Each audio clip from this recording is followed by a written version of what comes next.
Coming up next, an update on that big Meta lawsuit that Nicole spoke about back in April. Plus, we honor the life of the amazing Dolly Parton. Stay tuned.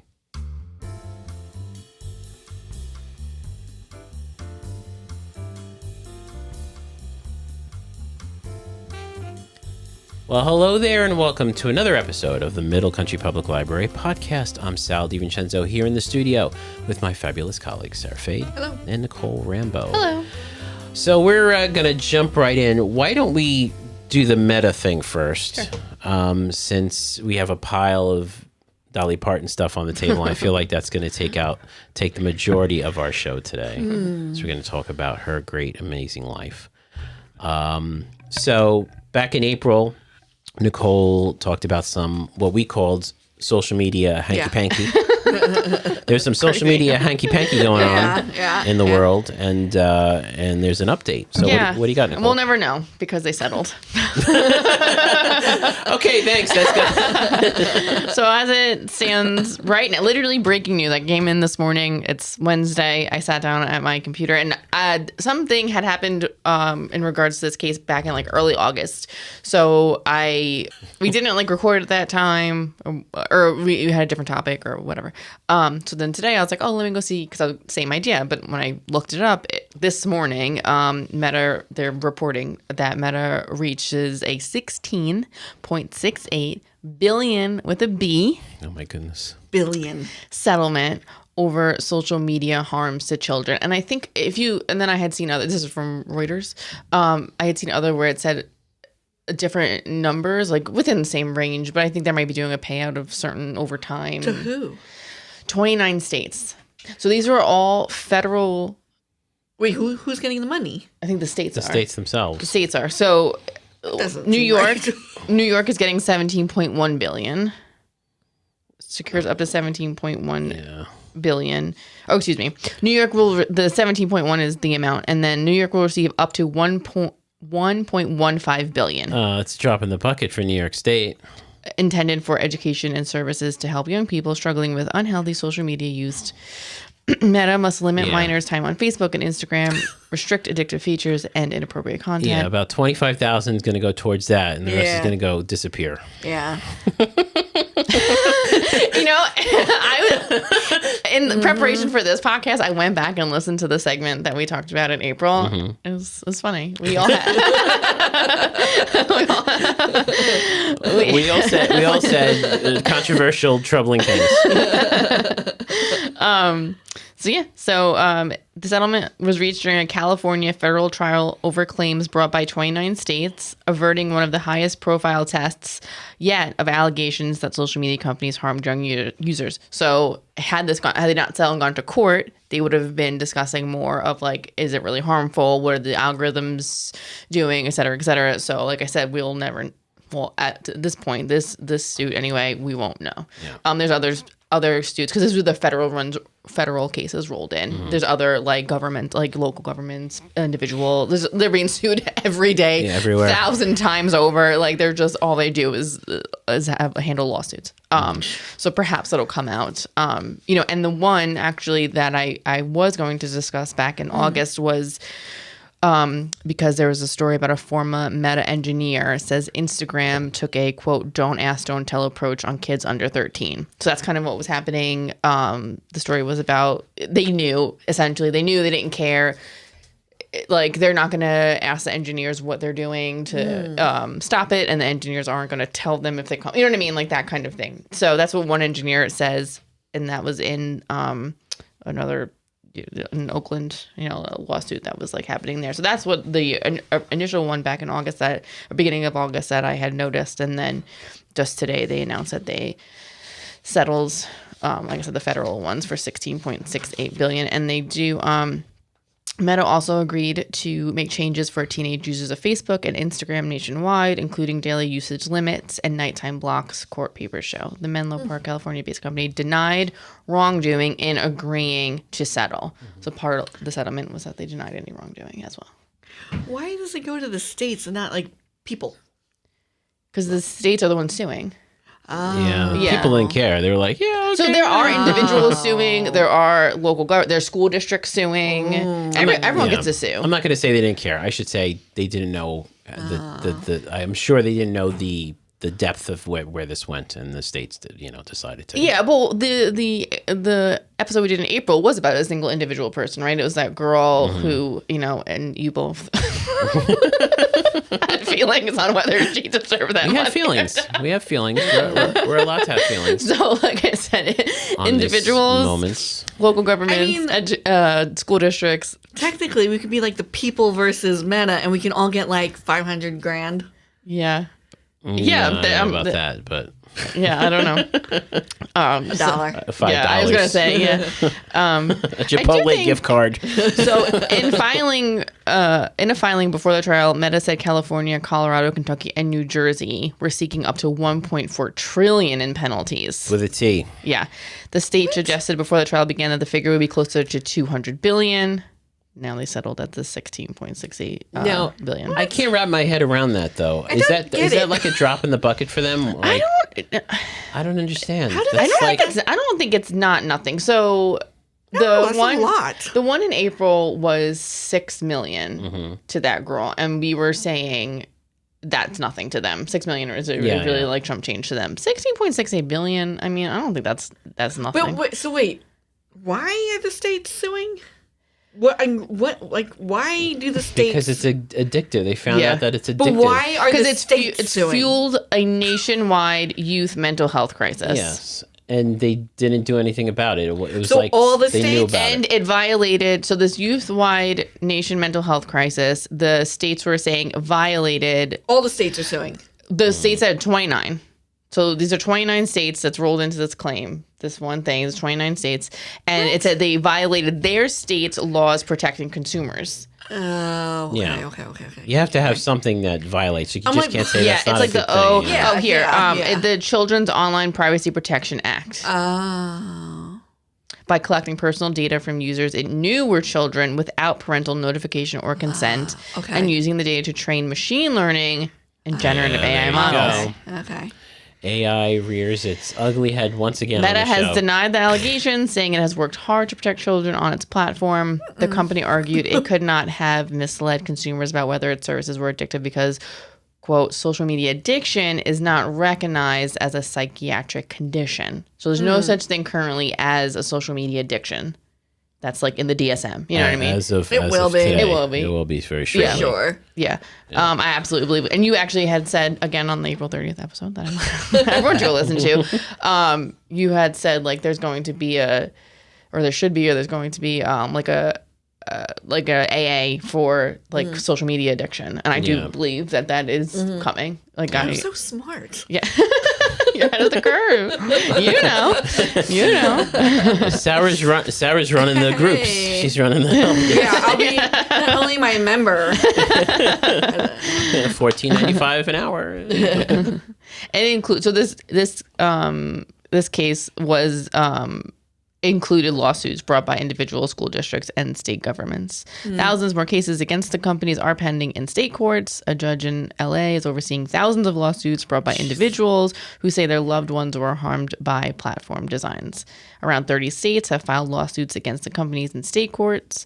A trial has been ongoing in Nashville since July over claims brought by the state against Meta. The settlement comes after Meta lost both phases of a landmark lawsuit brought by New Mexico, which I also mentioned. You did. That's when I first said 375,000, but it's 375 million. Yeah. A jury in March ordered it to pay the 375 million after finding it had misled consumers about the safety of its platforms. And then on August 6th, this again was like where I was going to kind of talk about before, a judge found Meta had created a public nuisance and ordered it to pay an additional 567 million and implement youth safety measures. I think they are going to appeal those verdicts. So. Yeah, if a judge is ordering something, they will appeal. But this 16.7 billion is settled. And which you had also said what they should have done is just settle. So they said they listened. Meta and their legal team listened to our April 30th show. They train their AI on us. So, And they said, you know what? He had a point. Let's just say. Some librarian doofus in Long Island over there. Yeah, but yeah, you were right. All 4 companies settled, because this also includes Google, Alphabet, which is Google, and Snap, which is Snapchat. Oh. All 4 companies settled. What about the first. TikTok? I think ByteDance, which is TikTok, is in some of them. They don't mention them in this one in particular. Are they, Okay, are so- they American? No. Can they? I don't know what sue happened with that. China? Yeah. So yeah, that'll work out. Yeah. What happened with that? Did we ever sell? I think us? someone bought it? someone did buy it. Yeah. I don't remember. Or it's in process. Because I feel like they're like kind of the top of the pyramid Yeah. now. Yeah. So just to clarify, Nicole, because you said something. So the 16.7 billion is not Meta alone. It is Meta and Alphabet and No, I think ByteDance and right. It's all them put together. No. This is just Meta. Meta's I'm sorry. just This by is itself? This is just Meta, but here the gonna mental start health charging? crisis. This is the thing, though. If They're gonna be they're- like, if this they're- is use just Meta. Facebook. It'll be $5 a month. No. Well, that's the thing. The thing is that if you're a company and you're settling for Yeah. $16.7 billion, Billion dollars. and you're not making a big deal about it in the sense that you're not saying, well, this is going to put us under, that means they probably have just as much money, like just in their bank account.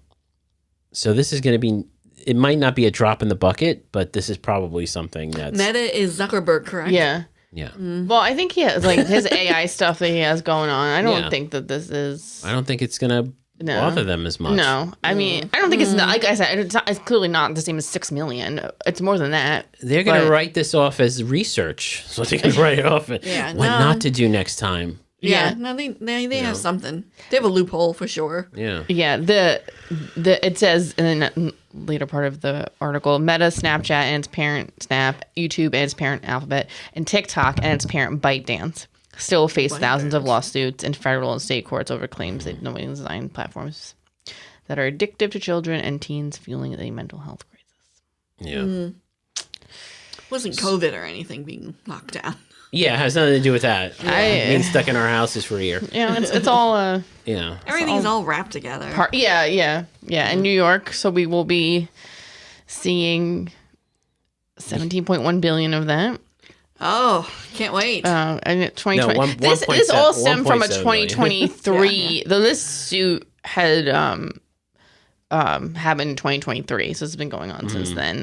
The Attorney General James and a coalition of 32 other attorneys generally sued Meta for designing and implementing features that they knew to be harmful to children and teens in order to maximize their time on a social media platform. That's like where this all began. Yeah. So maybe New York will be doing some stuff with that. With the doubt money. I know. Yeah.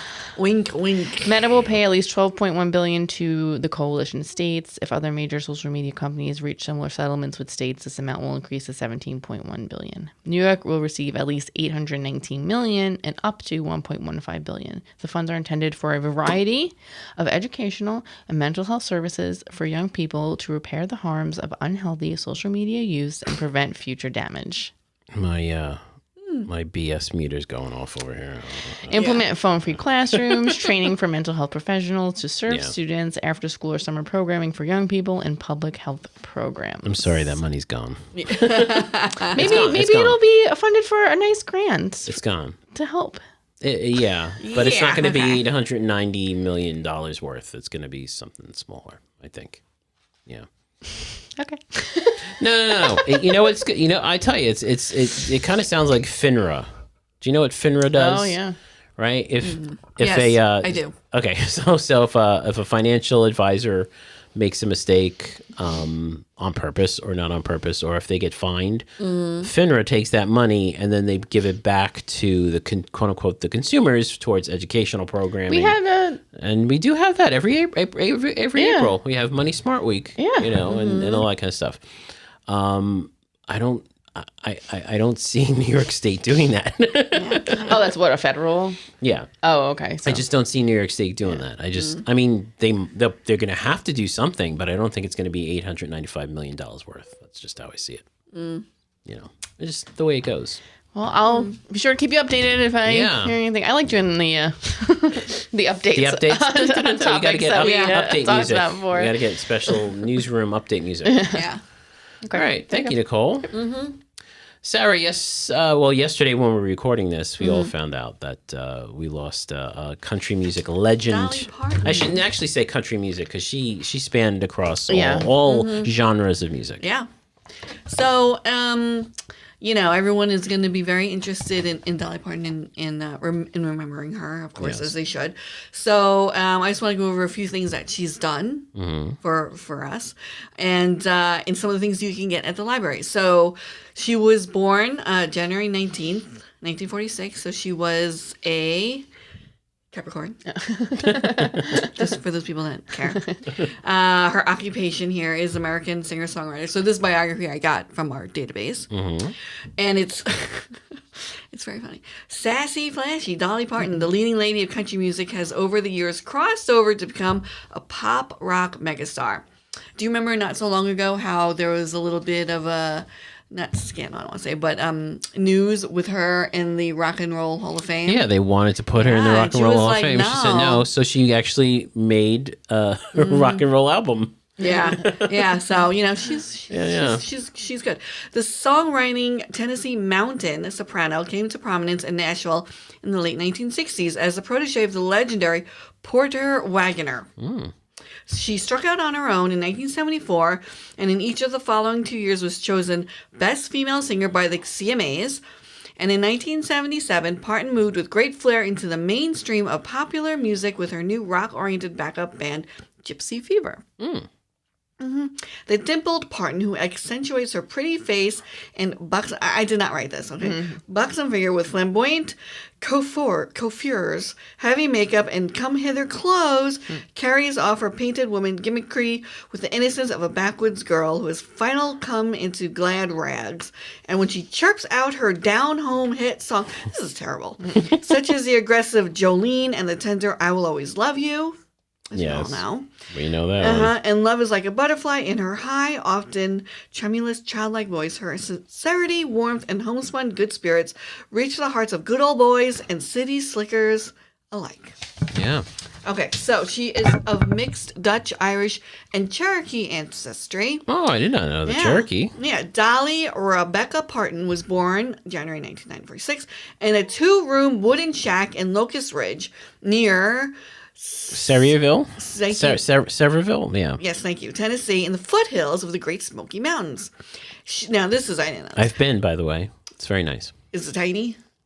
The house? No, I haven't been to the house. I've been to the city. The city is They tiny. have no. It's a decent size. Decent size? It's like a Long Island city. Like Okay. a Long Island type of community. Okay. They have a nice statue of her when you pass by. They should. They should.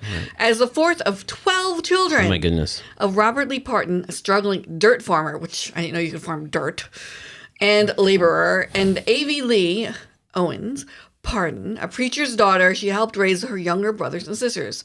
We had absolutely nothing, she reminisced to Cynthia Heimel of the Soho Weekly News in 1977. We wore rags. For makeup, we used merthiolate and mercurochrome, and we used to use flour for powder. I was fascinated even then with makeup and stuff. Of course, they never allowed us to wear lipstick. My daddy would whip me, but the whipping was worth it for a few days with a red mouth. Yeah.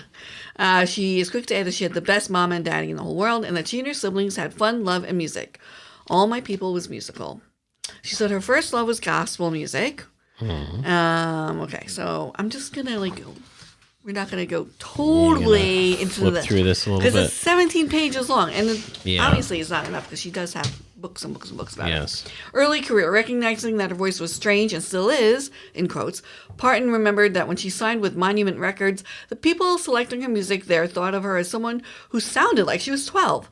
They thought I had potential, but not in country music, she recounted. They felt it wouldn't be commercial for me to try and sell a song with hard lyrics, that it would sound funny for someone who sounded like she was 12 to be singing about marriage that went bad. So I started cutting rockabilly, a blend of country and rock. But I soon learned that when you ride the fence, you just kind of sit there. I wasn't writing much of or choosing any of my own material, so she needed to do both.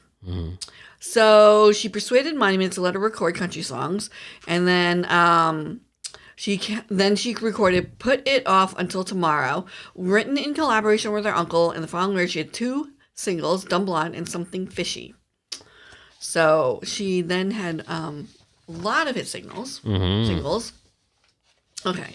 So she did a lot. Okay, so then she went into acting, right? So in 1980, Parton embarked on a starring role in another chapter of her career, films. Her first movie, which was 9 to 5, Awesome. in which she co-starred with Jane Fonda and Lily Tomlin, was a hit, as we all know. She won a Grammy for Best Country Vocal Performance and Best Country Song. Her second movie, The Best Little Whorehouse in Texas, 1982, became the third biggest movie musical in history. Yes. Then she did Rhinestone with Sylvester Stallone, but she also did Steel Magnolias, which we all know was really good. Okay. Then she started writing. So then we have her biography, Dolly, My Life and Other Unfinished Business. Philanthropy. This is what we want to talk about. Yes. Philanthropy. Alongside her wide breadth of music and creative projects, Parton has maintained her position as a dominant contributor to philanthropic efforts for a range of causes. Her Dollywood Foundation and Imagination Library, founded in 1988 and 1995, respectively, have continued to change the lives of millions of children and students for decades. The Imagination Library, an extension of the Dollywood Foundation, was inspired by Parton's father, who was a very smart man. But like many other Sevier County residents where I never learned how to read or write. My dad was really smart. I used to imagine what his life would have been like if he had been literate. So I got the idea that it would be a good thing to do something in his honor. So, determined to ensure that every child in the county had access to books before they began school, Parton took the literary crisis into her own hands and began sending free books to children every month. Parton's efforts with the Imagination Library have successfully provided millions of children under the age of 5 with a free book each month. What began as a local book-giving program in Tennessee has drastically expanded over the years into a multinational effort providing free books to children across the U.S. and in Canada, Australia, Ireland, and the UK. The books include a range of titles selected by educators and reading specialists, including a children's book published by Parton, I Am a Rainbow, which we do have here, but it's out. Which teaches children how to express their emotions. The Imagination Library hit a major milestone in 2018, reporting a total of 100 million books given away since the program's founding. The Foundation's efforts continue to expand with the recent joining of forces between the Imagination Library and the National Public Library Foundation. So in 2024, Parton announced the partnership, pledging over $4 million. The money will go towards a new program, Begin Bright, which seeks to increase literacy rates for children in Nashville, Tennessee. In addition to monetary contributions, the Dollywood Foundation has provided books that will be delivered to child care centers all over Nashville. Yeah. So in the past decade, she has been a key contributor to natural disaster relief and COVID-19 research. When a wildfire broke out in the Great Smoky Mountains National Park and spread into her county in 2016, Parton was quick to jump into action for her hometown. Her foundation provided $1,000 each month to 900 residents for a total of 6 months, in addition to helping with rebuilding and repairing homes, which is amazing. In the area. Excuse me.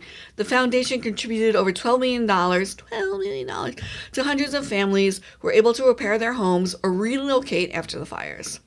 When a natural disaster struck her hometown once more with the flooding from Hurricane Helene in 2024, Parton sent $1 million to the Mountain Ways Foundation from her own bank account, matching the $1 million sent from the Dollywood Foundation. Wow.